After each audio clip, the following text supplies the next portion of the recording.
era en el objeto o era en la persona. Y lo que decíamos es que en general, digamos, al estar el funcionamiento escindido, tiende a tener una relación más fragmentaria, más parcial con los objetos. Y lo que hablábamos del diagnóstico diferencial, no sé si es lo que el compañero preguntaba respecto a qué pasa, cómo diferenciar un trastorno de ansiedad de un trastorno límite, ¿a eso te referís? Sí.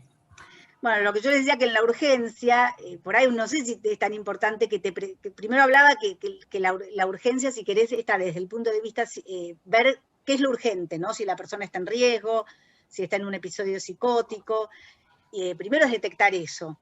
Entonces, si no está pudiendo dormir, no puede descansar. Y en cambio que el diagnóstico de trastorno de personalidad es algo que se hace a través de la entrevista, de indagar la historia. Yo lo que dije es que la urgencia para el diagnóstico diferencial la tienen psiquiatras en el sentido de ver, bueno, a ver si le voy a dar algo para medicar. Ojo, a veces igual lo que van a dar, por ejemplo, es un clonazepam para calmar, porque lo que van a calmar es la urgencia. O sea, el episodio psicótico, como que siempre tenemos tiempo para pensar. La verdad que incluso en una entrevista, porque no es y si una persona estuviera en una urgencia que se está por tirar del balcón, lo primero sería que lo agarren. Se entiende como que en este sentido, más que preguntarle qué le pasa o por qué se quiere tirar. Exacto, gracias. Es como lo que cuentan de las intervenciones de Winnicott cuando se reunía en la Sociedad Británica y estaban las peleas desde el grupo de Klein y Anna Freud, y él por momento del mundo decía, les cuento que están bombardeando. Pero bueno, por ahí era más tolerable andar pensando en los bombardeos internos, que también era una forma de protegerse de todo lo que estaban viviendo, ¿no? Uno podría pensar. Pero bueno, Winnicott decía esas cosas, ¿no? Mientras se mataban estos dos grupos. Bueno.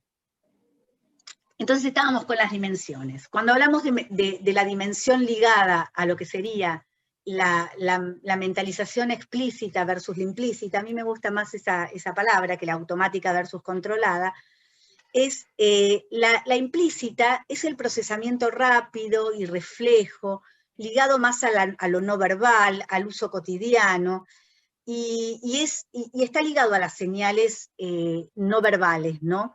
Mientras que la mentalización explícita alude a un procesamiento que requiere reflexión, atención y esfuerzo.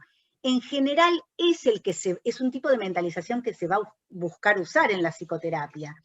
Poder dar cuenta afectivamente, pero a la vez representacionalmente, de mi experiencia interna y de mis vivencias. Por eso es un proceso más lento. Entonces, en general, requiere atención. Por eso que si en un momento hay ansiedad, puede ser que no permita la emergencia de la mentalización explícita. El exceso, porque lo que vamos a decir, cuando está en uno de estos polos, por ejemplo, el exceso de una mentalización automática tiende a poca reflexión, y entonces probablemente lleve más al acto, mientras que el exceso de la mentalización explícita puede relacionarse con una hipermentalización, ¿no? Puede ser que parece que estoy mentalizando, pero es una pseudo-mentalización, ¿se entiende? Estoy tan conectada en lo representacional y en ese proceso que, ojo, deja de ser una mentalización eficaz. ¿Sí? Una pregunta, la idea de estas dimensiones que proponen es que exista de ambas. Claro, por eso que haya un funcionamiento equilibrado. Y por ahí la pregunta, ¿para qué te tiene que servir en la clínica? Es como si te ayudara a ver colores. Cuando vos escuchás a una persona, cuando la ves, son como colores que nos permiten por ahí tratar de dilucidar o comprender esa experiencia. Claro, a ver, pero es como todo, ¿los mecanismos de defensa son patológicos? No. Pero si hay un exceso de un mecanismo en detrimento de otros, se hipertrofia y pierde funcionalidad. Yo me acuerdo, mi pobre abuelita divina, a sus 90 años, tuvo un accidente que volcó el micro. No le pasó nada, vivió después de eso mi abuela, pero mi hermano la tuvo que sacar, cayó en agua, con lo cual la tuvo que sacar por la ventana nadando a la pobre viejita de 90 años. Bueno, fue muy interesante porque mi hermano quedó con, no sé, no pudo viajar en ómnibus por 2 o 3 años, le quedó marrón. Mi abuela salió de esto, no se acordaba nada, no se acordó nada, nunca se acordó. Estaba más preocupada de por qué no estaba su cartera. Lo borró, fue masivo. Si quieren, para lo que era fue intolerable. El otro, no sé, más joven, más neurótico, tuvo que lidiar con el temor que le quedó respecto de ese accidente. Entonces, digo, en realidad uno dice, bueno, le fue funcional, porque si no, no sé cómo hacía para sobrevivir a eso. ¿Se entiende? Entonces, es importante que miremos, que podamos tener esta visión global cuando escuchamos también o tratamos de discernir los mecanismos de defensa, por ejemplo. Bueno, por otro lado, otra dimensión tiene que ver con la mentalización sobre los estados propios o de los otros, los estados mentales. Entonces, cuando el foco está puesto mucho sobre los otros, puede ser en detrimento de que no se perciban los estados mentales propios. Entonces puede tender al contagio emocional, digamos, a quedar pegada o pegado a lo que le pasa al otro. Es decir, es muy común en los pacientes con trastorno de personalidad que tienen una sensibilidad para pescar el estado emocional del otro y entonces se sienten vulnerables enseguida por ese estado. En general, yo les comentaba la otra vez el libro de Margaret Little, Relato de mi análisis con Winnicott, y siempre me voy a acordar cuando ella hablaba mucho sobre la intervención terapéutica. Ella había tenido analistas kleinianos que todo el tiempo le interpretaban como pantalla en blanco. Y ella recordaba qué distinta había sido la reacción de Winnicott, porque además era médica esta mujer, que ella cada vez que, creo que era Joan Rivière, su analista anterior, cuando ella le preguntaba algo, no la veo bien, la otra se lo interpretaba como cosa destructiva. Y dice que Winnicott en eso fue distinto, que una vez que le dijo, lo veo pálido, ¿se siente bien? Winnicott no es que le respondió lo que le dijo, pero puede ser, bueno, voy a ver cómo me siento. Bueno, ese día Winnicott había tenido un problema cardíaco. Entonces, en realidad lo que uno puede pensar, a ver, en este sentido y en ese tramo del análisis, esta paciente no es que se lo devolvía así, uy, está pálido, seguramente piensa que yo soy una mala persona y me está condenando por lo que le estoy contando. En ese caso era una percepción del color de la piel. Si el terapeuta se apuraba a interpretarle como una parte de reacción de sus problemas internos, lo que hace es que le anula la experiencia. En esto ya decía que Winnicott la alojaba y la acompañaba. Bueno, entonces, ojo, muchas veces te perciben el cambio de cara, son resensibles, pero tienden a adjudicarlo no como algo tuyo. Uy, soy yo la que está mal, ¿sí? O el que está mal. Entonces, si predomina el foco en el otro, puede conducir tanto a la explotación del otro o a quedar a merced del otro, ¿sí? Que ser justamente son más vulnerables. Mientras que cuando hipermentalizan el propio estado, el foco en uno mismo, bueno, pueden tener dificultad para poder ponerse en el lugar del otro. Yo el otro día le decía a un paciente que se sentía herido porque no le daban bolilla, porque no pensaba, y le digo, bueno, pero en otro momento me has contado que esta persona te llamó, te buscó, se dirige, yo le señalaba esto. Y podrá ser que también, si te preguntás o le preguntás en qué cosas anda, por ahí, porque vos por ahí suponés que tiene que ver con vos, pero por ahí, ¿qué le podrá estar pasando? Es decir, tanta perspectiva de siento que no me dan bolilla, que en realidad no le estaba preguntando algo que, digamos, este amigo estaba en una situación donde por ahí se tenía que ir de viaje, tenía que asistir a alguien, es decir, era esperable que por ahí tuviera su foco menos en esta persona, ¿se entiende? Entonces, hablábamos de mentalización explícita, implícita, mentalización sobre los propios estados o los de los otros, mentalización sobre estados internos o externos. Es decir, si logran percibir, detectar esos estados, hacer inferencias sobre los estados internos a partir de indicadores externos, sea por la expresión facial o por el contexto. Esto se puede aplicar a lo propio como a lo ajeno. Entonces, si yo estoy hipermentalizando siempre sobre las motivaciones de los otros, también dejo de percibir, ¿se entiende? Es decir, es útil preguntarme qué le puede pasar al otro, pero si siempre estoy preguntándome, también dejo de percibir por ahí la... Horrible, bebito. Ahora te hago un huevito, ¿querés? Apaguen los micrófonos, ¿sí?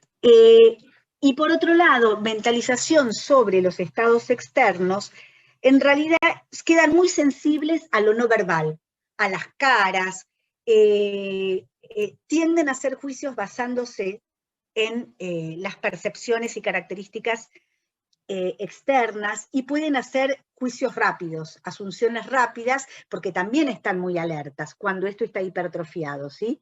En general, esto que yo les decía, los trastornos de personalidad pueden tener una hipersensibilidad a los cambios faciales, mucho más que otras personas, ¿sí? Y el otro aspecto de la dimensión sería la mentalización, la dimensión de la mentalización cognitiva versus la afectiva. Recuerden que dijimos, la mentalización no es cognitiva, es cognitiva y afectiva y basada en lo interpersonal. Entonces, para poder mentalizar implica la integración de poder razonar, reconocer y nombrar los estados mentales y las experiencias afectivas, pero también implica poder comprender los sentimientos que acompañan esos estados, es decir, esta integración. Entonces, si está más hipertrofiado el foco cognitivo, puede haber como una menor empatía emocional, ¿sí? Una tendencia a hipermentalizar, a racionalizar, y le quito, y no me ocupo del aspecto emocional de la experiencia.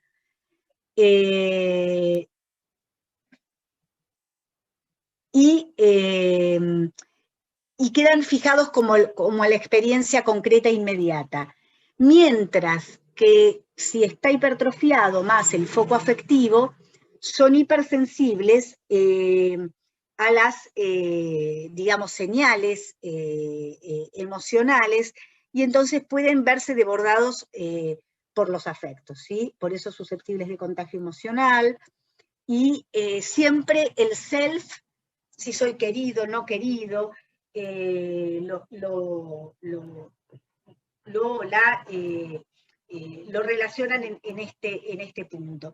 Es decir, cuando hay una situación muy intensa, cuesta ver la perspectiva del otro, ¿sí? Entonces se quedan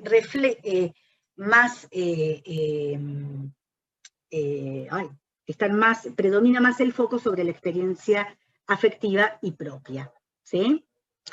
Entonces, ¿cuándo se dificulta la mentalización? En general, más lo que decíamos, en el estrés interpersonal, por ejemplo, ante una discusión, una situación de estrés, una problemática, ante situaciones de trauma, cuando justamente por vulnerabilidad hay una activación excesiva del sistema de apego.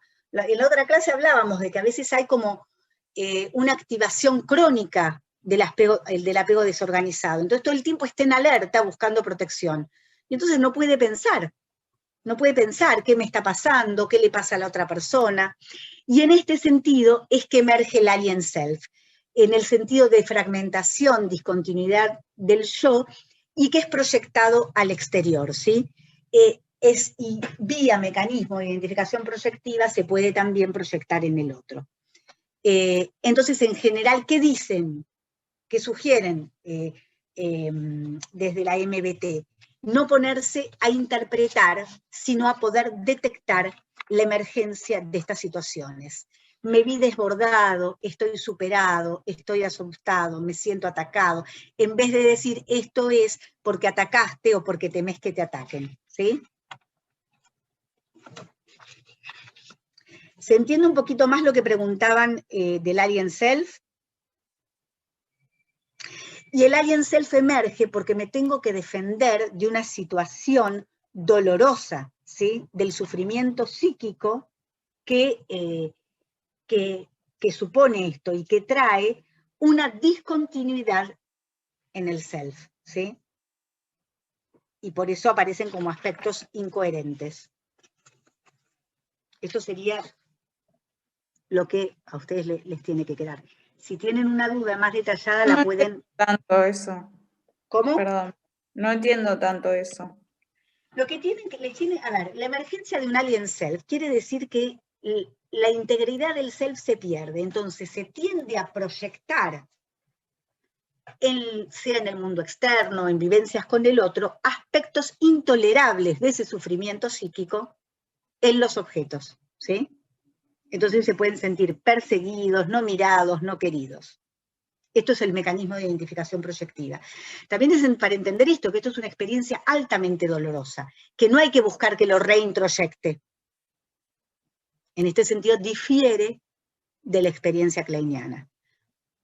Quédense con esto. Si tienen una duda más detallada, lo retomamos por el foro, ¿sí? Pero les digo, recuerden que es un concepto que surge de la escuela inglesa, que lo trabajan los autores de la escuela inglesa y que lo trabaja mucho Kemberg en relación al mecanismo de identificación proyectiva que es típico de los pacientes límite, ¿sí? ¿Ahí se entiende un poquito más? Sí, y en eso de no interpretar, detectar, sería detectar con qué fin. O sea, una vez que detectás que... Ah, bueno, a ver, esto seguimos más adelante. Detectar sería, sentís que esto es intolerable, que es amenazante, es decir, le vas poniendo palabras. No interpretarse en el sentido que es tu proyección, como vos no tolerás tus aspectos destructivos, lo proyectás y atacás al otro, esto, ¿no? Porque el paciente no puede reflexionar respecto a esto. Yo, saben, no es lo mismo, pero a veces me pasa cuando hablo por pacientitos con los colegios, por ejemplo, cuando hay un nene, una nena muy desregulado, se desborda, patea, y a veces uno escucha que quieren y te dicen, este nene o esta nena no reflexiona, no reconoce lo que está haciendo.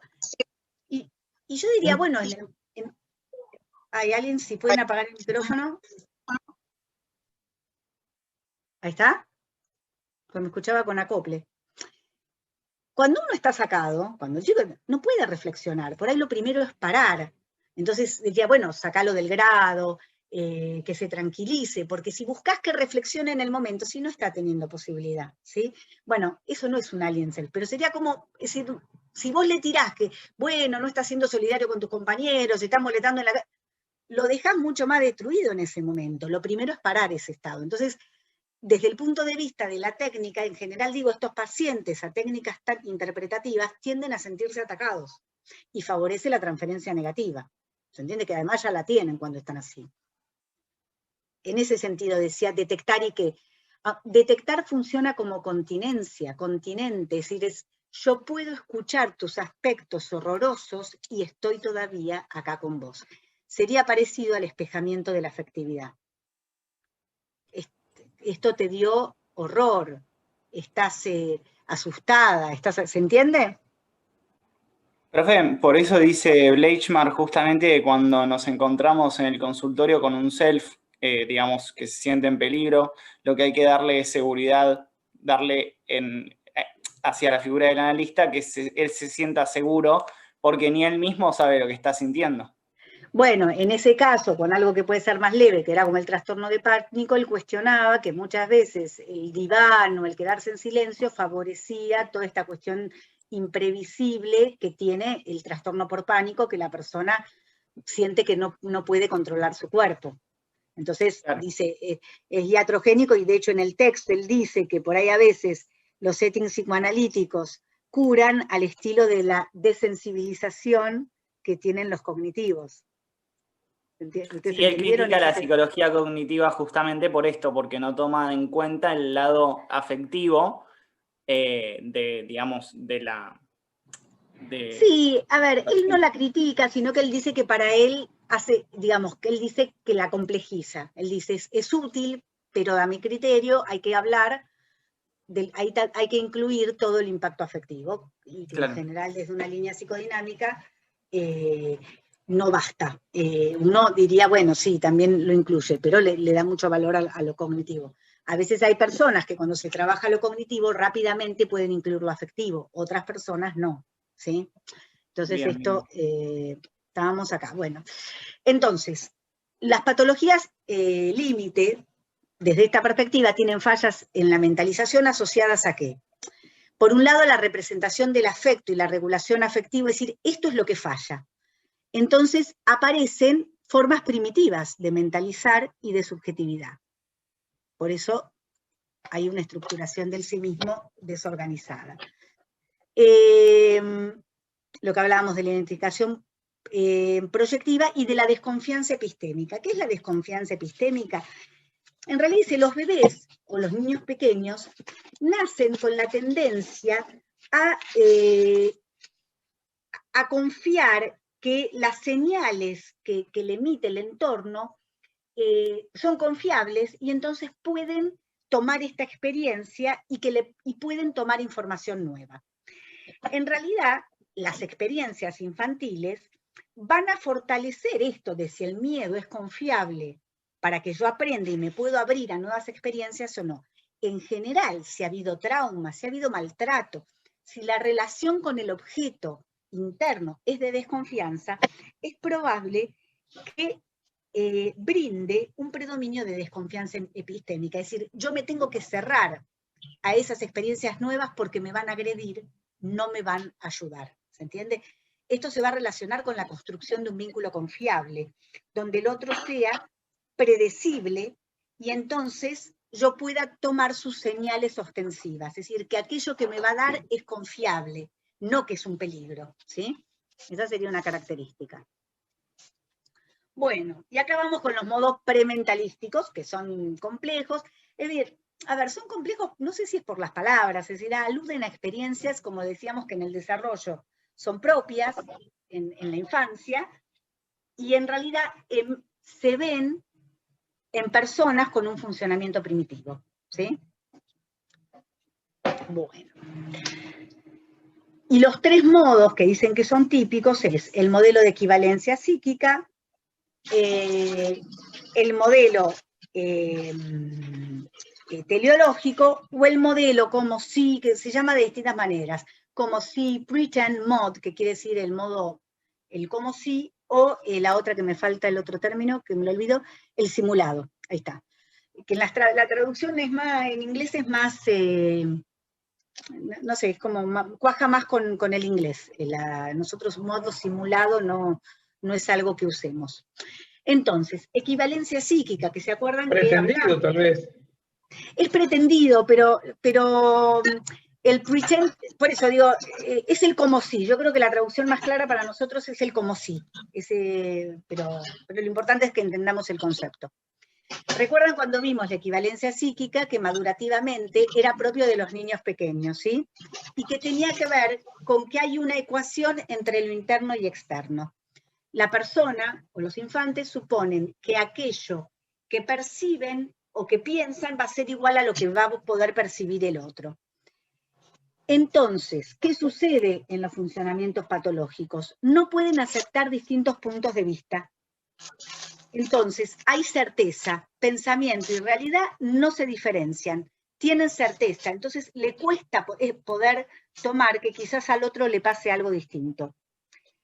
Es decir, cuesta el poder tomar la opacidad de los estados mentales, que es que yo no entro en la cabeza del otro, yo sé lo que pasa y yo sé lo que hizo porque me odia y porque no me quiere, ¿sí? Esta es la certeza.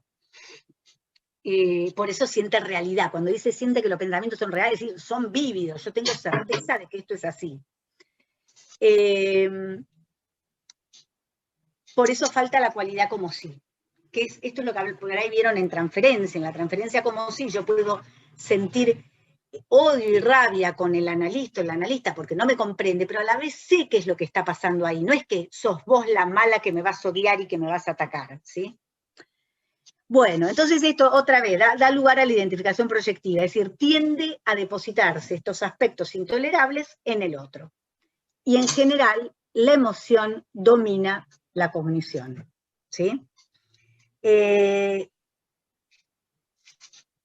Entonces, se entiende, este mecanismo suele aparecer mucho, las certezas de lo que el otro te hace, lo que te hizo, que no te quiere, que te abandona, que te jorobó, bueno, las vamos a escuchar en los relatos o en las historias. Ustedes saben que tienen, digo, yo sé que no lo van a ver antes del martes, pero véanlo, están subidos en el campus fragmentos de terapia basada en la mentalización, donde tiene entrevistas Bateman, que es uno de los creadores de la terapia del MBT. Y ahí está claro cómo emerge este modo teleológico o de equivalencia psíquica, y él va tratando de intervenir, no cuestionando el estado mental de la persona, sino tratando de que la persona pueda aflojar, pueda descargar ese estado y a la vez tratar de pensar en él. Así que no dejen de verlos porque son sumamente ricos, ¿sí? Bueno, esto sería el de equivalencia psíquica. El otro es el modo teleológico. Este otro modo a veces le cuesta diferenciarlo del anterior. ¿Por qué?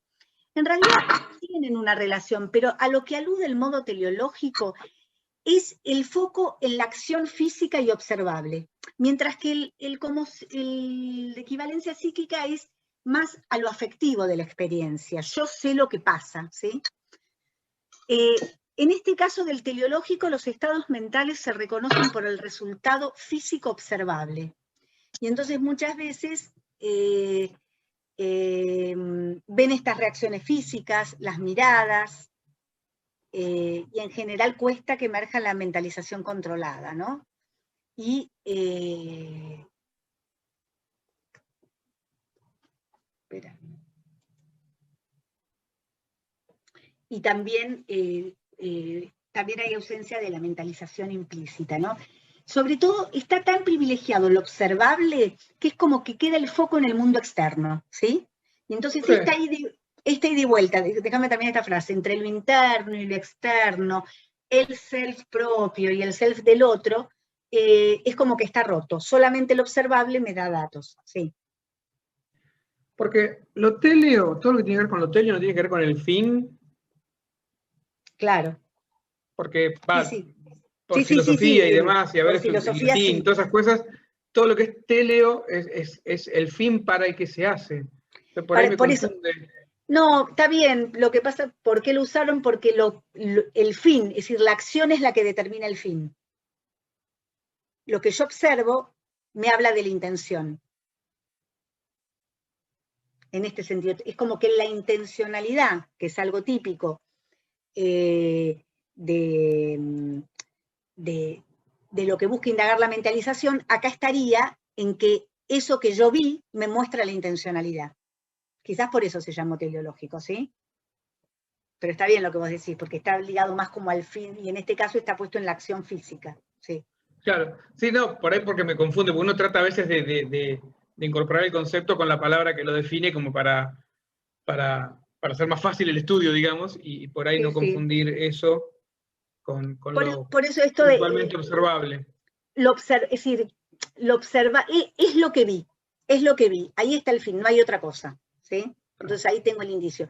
Si se corta, entramos unos minutitos más, así cerramos de forma, terminamos en el tiempo que nos queda de forma no abrupta. Sí, por ahí nos van a quedar 10 minutos para que ustedes se vayan a las clases, pero siempre para no cerrar de forma abrupta. Ok, gracias. Y el tercer tipo de modo prementalístico tenía que ver justamente con el como sí, que lo que habíamos visto es que esto se empieza a desarrollar con el juego simbólico y con la simbolización en los niños. Es que es ese mundo representacional separado de lo que ocurre afuera, que es lo que se pone en juego cuando se juega, ¿sí? Pero, ¿qué se ve en este tipo de pacientes? Que es una disociación total de los estados mentales, de lo observable, de lo externo y de lo afectivo. Quizás hay una hiperracionalización y a veces estos pacientes parece que la tienen clara, pero en realidad no hay como profundidad, sino que es un discurso vacío, carente de significado. inconsecuente, circular, ¿sí? Lo que es importante siempre es mirar la coherencia de la integración entre lo racional y lo afectivo. Entonces, porque yo puedo percibir el estado, pero si enseguida yo interpreto que si miró para abajo mi terapeuta es que no me quiere y que piensa que lo que hago es horroroso, ya estoy dando, es decir, eso es una equivalencia psíquica. También otra cosa es decir, bueno, ¿cómo lo pensará? Y además poder tomar lo que me está diciendo. Y en cambio también, si lo que hago es solamente un franeleo, digamos, mental, bueno, no hay una verdadera aceptación de poder integrar las emociones y los pensamientos. Por eso es un discurso pseudo-mentalizador, ¿sí? No entiendo bien. ¿Podrías poner un ejemplo? Sí. A ver, te voy a dar...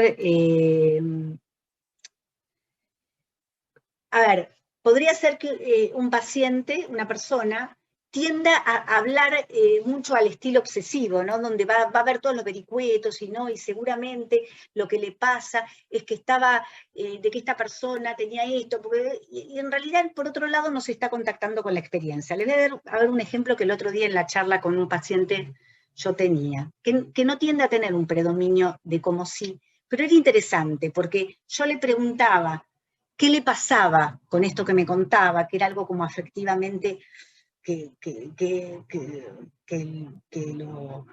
lo, ay, ¿cómo se llama? Como, lo impactaba, le generaba inquietud, angustia, y tenía que ver con la relación con otra persona. Entonces me respondía, bueno, pero yo creo que por esto quizás le pasa a él, porque en realidad, como él tiende a tener dificultades con la agresión, me habla, yo como es una persona con la que venimos trabajando mucho, le digo, pará, yo te pregunto por vos y vos nos metimos en el camino de estar metido de cómo será el mundo emocional, las defensas del otro, pero no me estás hablando, te eludís de tu experiencia. Entonces, en ese momento, si querés, era un modo aparente. Por el estilo de trabajo que tenemos, esta persona no lo tomó mal, ¿no? Por ahí, en otro momento, en realidad yo lo paré en seco, y le dije, pero oye, tipo chiste, le digo, ¿de quién hablamos? Me fui para el otro lado. Pero sí pudo pescar, entonces me dice, sí, ¿no? Y hablábamos de esto, que quizás quedarse pegada al mundo del otro resultaba más tolerable. Y en realidad, si bien volvíamos a lo que le pasaba, tendía a irse a tratar de explicar qué le pasa al otro racionalmente, como una forma de tratar de que la experiencia difícil le fuera más tolerable. ¿Se entiende? Es decir, desde el diálogo es como una sobre-racionalización, pero que está desafectivizada. Hay mucha explicación, pero uno dice, ¿pero me está contando lo que le pasa? No lo encontrás. ¿Se entiende ahora? Sí, gracias. Suena un obsesivo. A ver, un obsesivo, lo que pasa es que en el obsesivo estaría más simbólico, pero a ver, el obsesivo tiende a usar una pseudo-mentalización. Yo muchas veces ese tipo de cosas le digo, bueno, pero a ver, hay pensamientos que no son productivos, son pensamientos que estoy girando en la rueda. Bueno, sí. Eso no es un pensamiento productivo. Sí. Entiende, es decir, cuando todo queda desgajado de la experiencia, bueno, en ese sentido, ojo que puede parecer una pseudo-mentalización. Claro, es interesante ponerlo, porque a veces el lío con el obsesivo es que, si pensás, si estamos en el mundo de las ideas y de lo que no hablamos, es de la rabia o de lo que... Es una recurrencia. Claro, entonces está separado, ¿sí? Y por eso había un psicoanalista argentino, David Lieberman, que trabajaba mucho con la complementariedad de estilo. Y entonces, entre terapeuta y paciente. Entonces, ojo, cuando el paciente es tan mental, yo a veces digo, pensemos con la panza, a ver, no entendí. Pensamos con la panza, no, pero diciendo, a ver, ¿qué te pasa con esto? Porque es todo franela, ¿no? Pero estos modos están presentes en personas que no alcanzan la mentalización o se pueden presentar en momentos en personas que capaz no presenten trastornos de personalidad o fallas en la mentalización. Claro, a ver, ¿qué dijimos? La mentalización tiende, es decir, no es fija, entonces se puede perder la mentalización en momentos de estrés, en momentos de susto, claro, sí, y uno puede ir a funcionamientos prementalísticos. La característica en los pacientes o personas con trastorno de personalidad es que esto tiende a aparecer como un modo habitual de funcionamiento, y si están en estrés, mucho más. ¿Se entiende? Buenísimo, claro. Muchas gracias. Claro, no, a ver, uno va a poder encontrar ejemplos. Este ejemplo que yo les decía del colegio y esto de querer hacer reflexionar a un niño que está desbordado, a ver, en ese momento, por ahí en otro momento puede reflexionar qué le pasó, no, ahí no está pudiendo mentalizar. Entonces, ¿cómo le vas a pedir a alguien que mentalice cuando no está calmado? ¿Sí? Sí, no, está bien esta pregunta. Lo que vamos a ver es que... Si no tenemos todos trastorno de personalidad. No, bueno, pero lo que va a ser característico es que esto predomina. Miren, a ver, ustedes lo van a ver cuando vean el práctico de trastorno borderline, los dispositivos, hay una película para ver, vean las entrevistas de Bateman. Y cuando él le hace la entrevista a la persona que va al juzgado y ella dice, yo sabía que me miró con mala cara porque no me quería dar a mi hijo, pero ya una paciente en tratamiento dice, pero yo sabía que no me tenía que sacar, porque iba a ver justamente la tenencia del hijo. Es decir, no es que no mentaliza, pero a la vez pobre cuenta su vivencia terrible de lo que le pasaba, ¿se entiende? Entonces, cuando lo vean se van a dar, porque es altamente, se puede como reconocer este aspecto, porque es muy patente, ¿sí? Bueno, Sí, es como yo lo relaciono con los berrinches de los chicos. Como vos decís, en la escuela no entra en razón. Y bueno, primero hay que calmarlo, pero si eso se repite, si es un modo de manejarse, ahí es lo que llama la atención. Sí. Sí, tal cual. Por eso, digamos, es importante, lo que estamos hablando es que esto es un gradiente, y por eso decíamos, los mecanismos de defensa no hay que verlos como en sí patológicos, sino cuál es el uso que se da. Si yo no puedo reconocer que al otro le pueden pasar cosas que yo no comprenda, probablemente tenga problemas, porque cuando estemos en armonía, en fusión, todo divino. Cuando vino el primer momento de desencuentro, ¿qué hacemos? Ese es el punto. Entonces, ¿cuáles son los aspectos ambientales? Esto ya lo venimos diciendo, es decir, la situación de maltrato disminuye la capacidad reflexiva. ¿Por qué? Porque temen no verse, no ser queridos por el otro. ¿Qué hace el niño, la niña? Niega o distorsiona el significado de esos estados emocionales. ¿Por qué? Porque necesita conservar la relación con el otro. Entonces, perturba el desarrollo de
Cierro acá, admitir todo.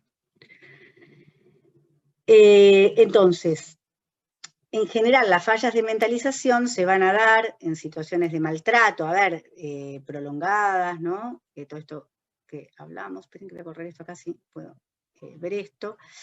Y los traumas interfieren la posibilidad de mentalización. Esperen, admito a alguien más. Ahí está.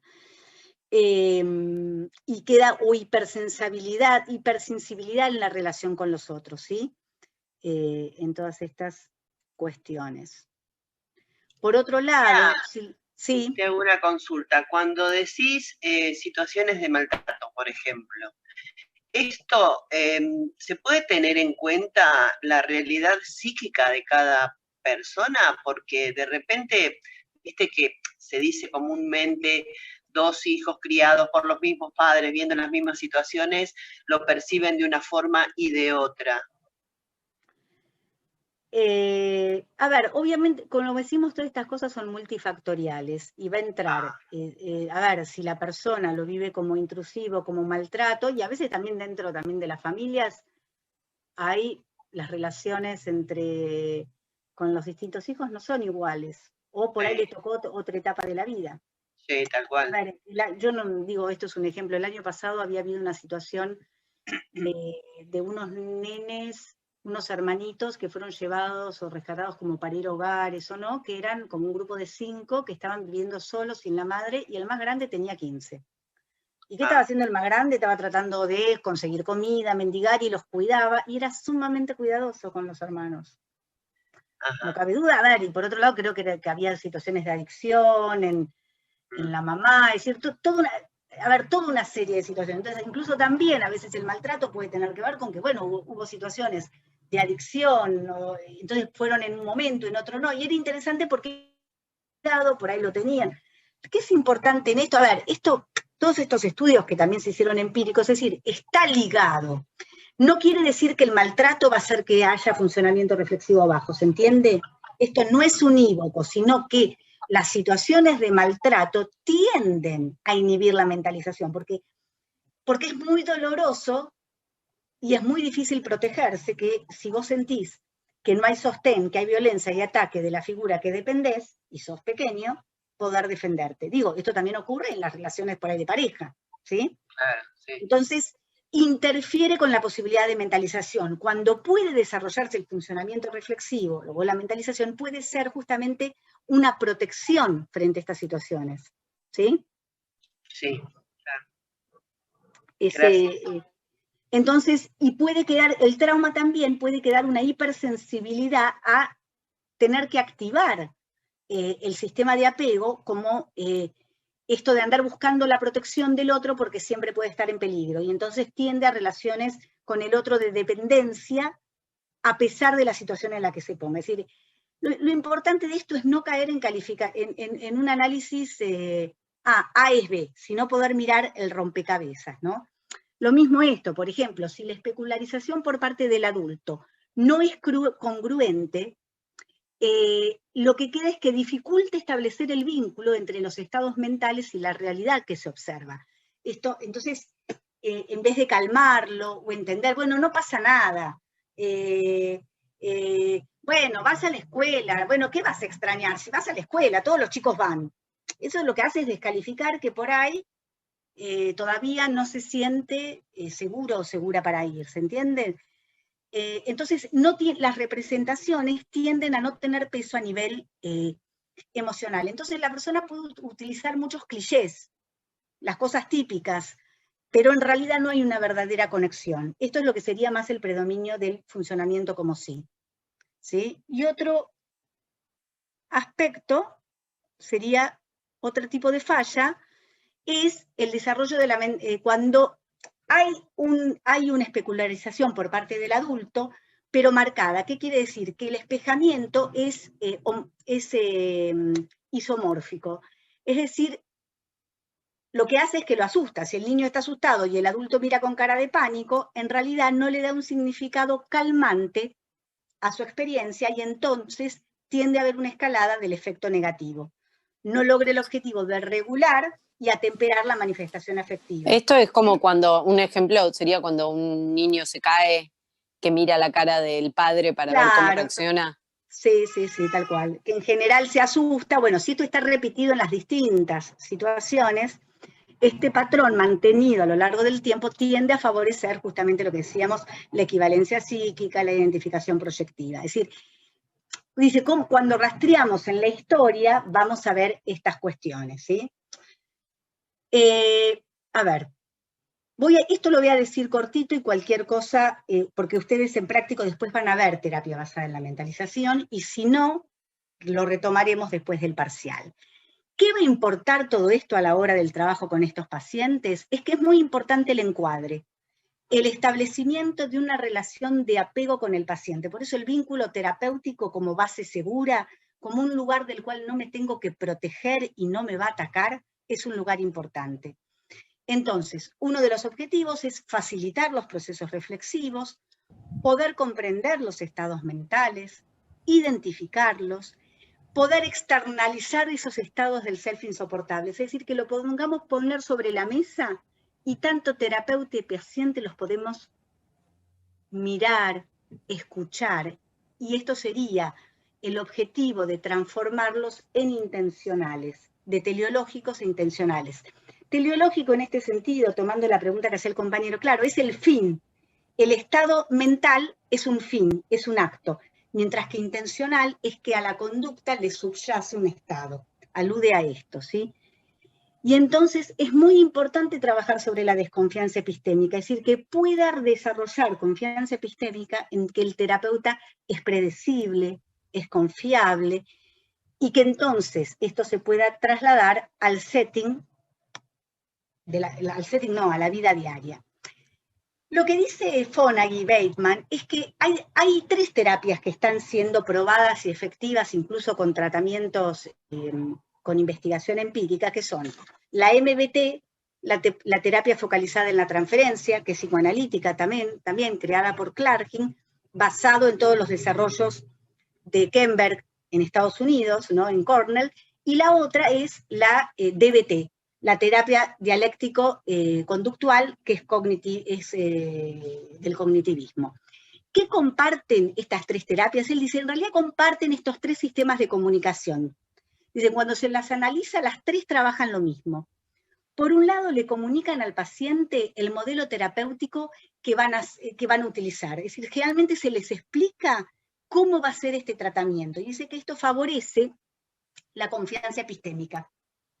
Entonces, porque en general, estos tratamientos fueron probados en tratamientos, digamos, generalmente de un año y medio de duración. Son tratamientos cortos para pacientes con trastornos de personalidad y con riesgo, intento de suicidio, es decir, son pacientes que no eran fáciles. Entonces, dice que esto fue... Perdón que la interrumpa. Termino esta frase. Esto favorece que los pacientes se sientan como agentes activos en la terapia. Sí.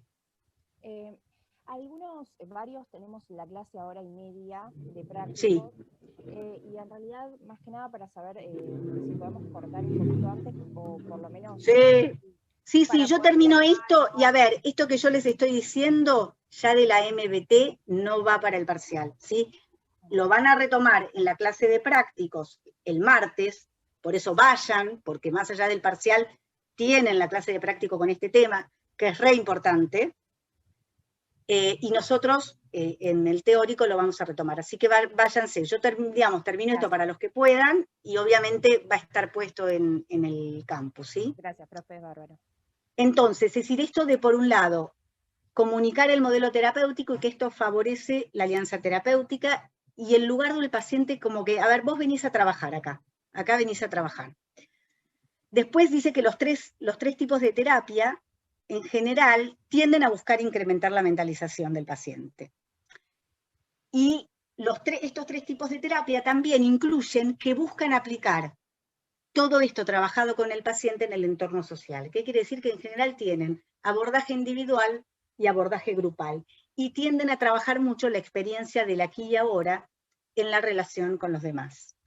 Estas terapias han mostrado efectividad. ¿Y cómo se muestra la efectividad? Que los signos y síntomas como riesgo de suicidio, intento de suicidio, descontrol de los impulsos, la habilidad afectiva, tienden a disminuir en grado importante a lo largo del tratamiento y en los seguimientos.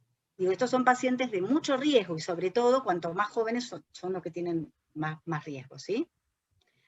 Entonces, ¿cómo se trabaja? Generalmente se busca analizar las circunstancias, las pautas conductuales previas, las experiencias de la persona, tratar de comprender, es decir, los estados mentales, ¿sí? Se aceptan, no se los cuestionan ni se los condenan, ¿sí? Y se trabaja mucho, no se indaga tanto para el pasado, para atrás, se busca analizar estados mentales no complejos, simples. A ver, ¿qué pasó esto? Tratar de ver qué activó la furia, la emergencia del estado prementalístico, para tratar de comprenderlo, ¿sí? Y a la vez, tratar de trabajar la perspectiva del paciente y del otro. Puede ser la del terapeuta, pero podría ser del de la persona que cuenta, ¿sí? Es decir, cómo piensa el paciente y se siente en relación a sí mismo y a los demás. Y por otro lado, trabajar mucho en cómo lo que piensa y lo que siente determina sus respuestas. Si te sentís agredido, claro, vas a querer mandarlo a la mierda. Y cómo los errores en esa comprensión, errores en términos comunicacionales, lo dicen, o de fallas de interpretación, determinan muchas veces acciones impulsivas, bueno, que los llevan a situaciones no deseables, ¿sí? Entonces, tratan de centrarse en el estado mental actual del paciente. ¿Qué sentiste? ¿Qué pensaste? Y esto se ve bien en los ejemplos de Bateman. Y poder construir las representaciones de los estados internos, es decir, por qué, es decir, identificar el afecto, poder modularlo, poder representarlo. Y se tienden a situar en las cuestiones de la vida cotidiana. No es que no se va a hablar de lo pasado, pero se tienden a situar justamente en lo que lo está desbordando. No es tanto hacer el insight, el objetivo, sino lograr la coherencia representacional e integración. Es decir, que la persona puede entender qué le pasó, por qué esto te asustó tanto, te desbordó, te desportó tanto odio, ¿no? Y entonces en este punto la terapia funciona como un espacio transicional, en el sentido de cómo lo entiende Winnicott, ¿no? Donde se pueda permitir dar lugar a los pensamientos y emociones entre este ida y vuelta con este mundo interno y externo, ¿sí? Tratan de que las interpretaciones o intervenciones sean muy en el aquí y ahora. Entonces, por parte del terapeuta hablan mucho de la postura de no saber, de una postura de indagación. ¿Qué quiere decir? Tiende a no ser un terapeuta que interpreta, a vos te pasa esto, sino, a ver, a mí me parece, o qué podrás sentir, qué crees, o qué estás pensando que me pasó a mí, por qué crees, es decir, buscan mucho favorecer la discriminación de self a self.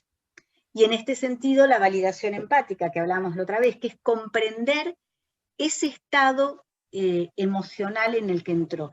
No es decir que está bien, sino que comprender por qué sintió odio. Ah, porque se sintió atacado, desamparado, no querido, ¿entiendes? Y con los pacientes se va a trabajar mucho para que logre detectar los estados precipitantes. Esto se ve en la entrevista que Bateman tiene con esa paciente, donde indagan lo que le pasó con el juzgado, cómo ella estaba al borde de sacarse y mandar, y la verdad es que lo pudo frenar la paciente, probablemente porque venía en tratamiento, ¿no? Entonces se ven los contextos, las relaciones, los antecedentes y las consecuencias. Y también al ser un trabajo en relación sobre el proceso secundario, activa mucho las funciones yoicas. Entonces esto de que la persona sienta que tiene dominio sobre lo que le pasa, no que es que el otro te adivinó, ¿sí? Y en general buscan trabajar la transferencia a predominio del aquí y ahora. Esto en la entrevista con Bateman se ve también, donde él le dice, me parece que te sentiste agredido por mí, te sentís no comprendida, le dice esto a la paciente, quizás sentís que le quito sentido, es decir, lo busca trabajar desde ahí, ¿sí? Entonces... Profe, ¿le puedo hacer una pregunta? Sí, obvio. Sí, el tema de las intervenciones, de lo que estás explicando, tiene que ver con las afirmativas que habían dicho la otra vez. Sí, sí, se van a relacionar con intervenciones afirmativas, sí, que buscan estabilizar el self. Sí, lo que tiene como característica en esta terapia es que, a ver, alguna crítica te podría decir que pareciera una terapia superficial. Lo que pasa es que, en realidad, se enfoca en lo urgente, pero no quiere decir que no tenga efectos profundos, porque a la vez que por ahí no está indagando tanto la historia, lo que le permite a la persona, primero, es que se siente más seguro, disminuyen los impulsos, disminuye el sufrimiento psíquico. Entonces esto incrementa que la relación en el afuera sea más positiva. Entonces todo este trabajo de tener relaciones distintas permite por ahí discriminar y elaborar aspectos de la historia. En algunos más y en otros se podrá menos, ¿sí? Pero, y además, insisto, estos son terapias de alguna forma focalizadas, que lo que son programas de tratamiento que proponen, digamos, que logren bajar el nivel de riesgo en pacientes como los que hablamos, que tienen internaciones en un año, bueno, es muy interesante. Y además digo, tienen abordaje individual y grupal, ¿no? Esto en la forma en que lo proponen. Y es muy importante que la persona pueda ampliar la sensación de control interno, es decir, de que mis estados son predecibles, que yo entiendo que me está pasando, ¿sí? No vamos a ver esto, no los quiero agotar ni abrumar, en todo caso lo repasamos un poquito el jueves que viene, ¿les parece? Primero, digamos, tienen la primera fase, la segunda fase y después la tercera fase. ¿Está? ¿Les parece? Digo, porque... sí, profe, podemos acordar, yo entiendo. Yo le quería preguntar si esto del final que estás diciendo de la terapia va a entrar o no. No, dije que esto no entra para este primer parcial. Ah, ok, gracias. Sí, ¿ok? Sí, gracias. Y hablando de parcial, si ya podemos hacer preguntas variadas. Sí. En los primeros... creo que el compañero iba a decir algo que quería poner. Sí, yo quisiera, a mí me pone de mal humor irme de la clase cuando estás hablando, porque me parece interesante lo que decís y todo aporte. Y la verdad tengo que entrar y 30 al práctico, y es todas las clases nos excedemos hasta 25 y 26 y 27 y 28, no nos da tiempo ni a pararnos, y estamos 5 horas sentados. Digo, tratar de hacer un esfuerzo por respeto bueno, somos 35 en la comisión, de terminar y cuarto, o sea, porque me parece que me pierdo del final, me pierdo de una pregunta que puede ser interesante si me voy, porque no me vas a decir nada si me voy, pero me parece que tenemos que tratar de regular los tiempos que tenemos, por una cuestión de respeto a todos. Porque de verdad, tía, me parece re interesante lo que decís y me cuesta irme, ¿entendés? Porque me voy quedando con lo que estás diciendo. Quiero escuchar una pregunta. Quizás el error que hemos cometido como cátedra, y por ahí esto quizás lo puedan hablar con la comisión de prácticos, es que nos quedó de 1 hora y media. Quizás las comisiones que siguen, por una cosa típica de cómo es la facultad, quedaron 1:30. Quizás debieran ser 3 menos cuarto, y porque ustedes después no tienen el teórico. Por ahí debieran ser así. Si les parece porque esto me lo había preguntado una docente y yo le dije, sí, acordalas después. Yo puedo terminar y cuarto. La verdad es que nos queda corto porque lleva un poco más. Y porque tenemos en la cursada de verano, si quieren, yo y cuarto termino. En la cursada de verano tienen menos teóricos. Es así. No tienen 4, es decir, ustedes no están teniendo... Sí, todos los teóricos que deberíamos. Sí, está claro, yo lo digo porque entiendo que una vez uno no va a estar con el reloj, son y 15, chao, corto acá. Pero digo, en todo nos estamos, y también, como te digo, me parece interesante estar. Lo que sugeriría, a ver, yo y cuarto puedo terminar. Lo que sí es que no va a alcanzar primero, porque siempre está que, digamos, tenemos que volvemos a entrar. Lo que sí puedo hablar con las de práctico, que empiece 3 menos cuarto en vez de 2:30. Como para darle, yo siempre... Porque de hecho... nosotros la profesora nos lo propuso correr, pero en lugar de terminar 5 menos cuarto, terminar a las 6. Y hay gente que por cuestiones de trabajo ya no puede, bueno. Ya no puede, entonces estamos limitados. Uno se anota la materia con el horario que la facultad propone. A ver, Cuando yo digo se terminó y cuartos se van, yo esto lo digo, esto queda colgado en el campus. Lo que pasa es que si algunos pueden quedarse, yo te lo entiendo lo que vos me decís, si alguno puede hacer una pregunta, es como si ustedes se levantan y media y se acercaron adelante a preguntarme. Claro. Esto está, yo lo que te digo es claramente que lo que sucede con el verano es que hay menos tiempo de teórico. Debiéramos, por ahí para la próxima vez en el verano vamos a poner 2 horas de teórico, y que lo sepan. Claro. O 1 hora 45, entonces saben que tienen menos tiempo. Claro. Porque, a ver, vos me preguntás, ustedes tienen 4 horas de práctico, pueden regular el recreo ahí. Si quieren yo lo hablo con las docentes, porque yo creo que es más fácil, porque lo que estamos tomando son 10 minutos más, no estamos tomando más. Sí, no, son 10, 15 minutos, pero es el momento que uno tiene. Si está sentado de las 12:30 hasta las 6 de la tarde... No, yo esto lo digo, a ver, yo puedo terminar y cuarto, pero para que él... yo lo entiendo, lo que pasa es que entiendo que si él me quiere hacer una pregunta, también que yo corte, porque no, si no, es difícil. Yo tomo lo que vos me decís, lo que les aclaré es que justamente paro acá y esto lo retomo, que es esto, y les dije, esto no va para el parcial, con lo cual ya ahí paramos, y siempre algo yo retomo. Yo lo tomo, y cuando si ustedes me dicen, y cuarto paramos, yo no tengo problema. Lo que digo es que por ahí esta problemática es esto, quizás hay que poner que duran 1 hora 45, porque esto cuando dábamos presencial pasaba lo mismo. La verdad es que en esto queda súper corto, y si uno les agregara otro teórico más en el mismo día, bueno, no sé si les da el estado mental para bancarlo. Claro. ¿Se entiende? Porque digo, ustedes tienen 2 prácticos, y si tuvieran 8 horas de cursada, no sé si escuchan. Por eso, digamos, también nosotros hemos decidido algunos temas damos, otros no. Sí, lo tomo, no es que entiendo lo que decís, ¿sí? Bueno, gracias. Dale. Está bueno, si quieren alguna preguntita más y nos despedimos. Alguien preguntaba del parcial, alguien... Sí, yo te preguntaba, que dijiste en el principio y no alcancé a tomar nota, lo primero que empezaste a explicar, esto es lo que tienen que saber para el parcial, y no lo noté como que lo más global de las... espérate que veo las fotos, porque las fotos las fui sacando.